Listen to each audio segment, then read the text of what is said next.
пайгамбар саллаллаху алейхи вассалам дуа кылгыла, дуаңар кабыл болбой калбайт деген экен.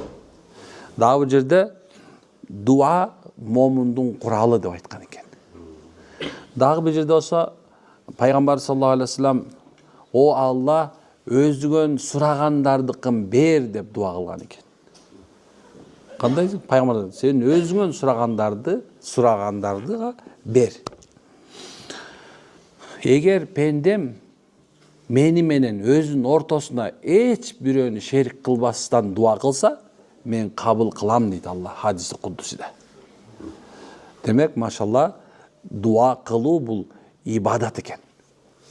Кандай эле сиз ибадат кылдыңыз, сажда кылдыңыз, ар бир рүкү, сажда, мына айтканда рүкүндөрүн туура келтирдиңиз. Демек, дуанын дагы өзүнүн эмеси бар экен, тартиби бар экен.